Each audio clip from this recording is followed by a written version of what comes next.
This is Mato Grosso in central Brazil. In Portuguese, Mato Grosso means thick forest.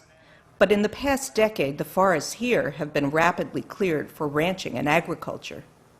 There is fertile soil underneath the trees in Mato Grosso. And today, this area is Brazil's leading producer of soy, corn, and cattle. I'm Libby Rosenthal for the New York Times. Recently, I flew over Mato Grosso with John Carter, a rancher originally from Texas. 15 years ago, he moved with his Brazilian wife here, deep into the forest, with no phones or electricity. And from that vantage point, he's watched the Amazon forest disappear around him.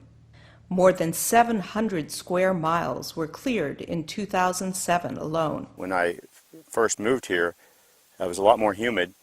Of course, there are a lot more, specifically on our ranch, a lot more bird life, parrots flying over in the mornings and the evenings. The forest was not flammable at that time. Deforestation fires usually burned out when they hit the forest because it was too humid. And today, those same forests that are still standing they've become flammable and they've dried out, and now they're combustible and they're burning now. The lure of profits from food production drives the deforestation in this area. Much of the soy grown in Mato Grosso is for export, bought by multinational companies to feed cattle as far away as Europe. But protecting virgin forest and letting degraded forests regrow also has great value in the fight against climate change.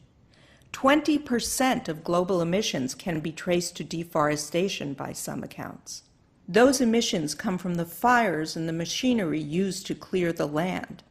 Also, when forests are felled, we lose the carbon dioxide absorbing capacity of their trees. The forests that stand have withstood the pressures, the economic pressures. Most all of it's degraded in some way. It's been logged or burned, and you can see that as a pilot, flying in the burning season, sub-story fires, smoke billowing out of the canopy, and it's a striking point of view when you're above looking down. Cleared land is worth almost $1,300 an acre, 5 times as much as virgin forest. These days, Mr. Carter is trying to broker deals between farmers and ranchers on the one side and banks and environmental groups on the other in order to help preserve the Amazon's forests. Farmers who join his group, Aliança de Terra, agreed to have their land surveyed for environmental good practice, and especially for forest preservation.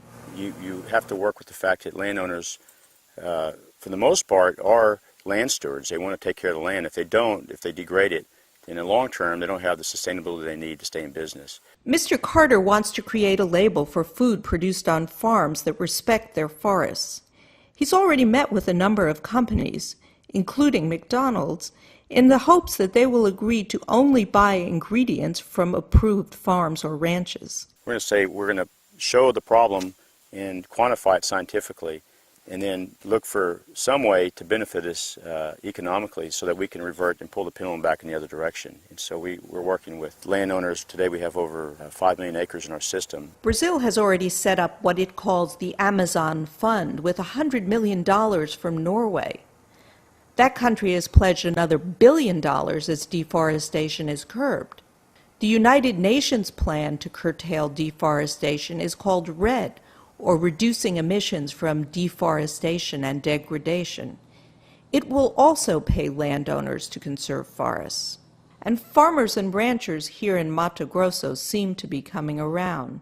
They're sensing that there may be, for the first time, money in keeping their forests standing, rather than cutting them down.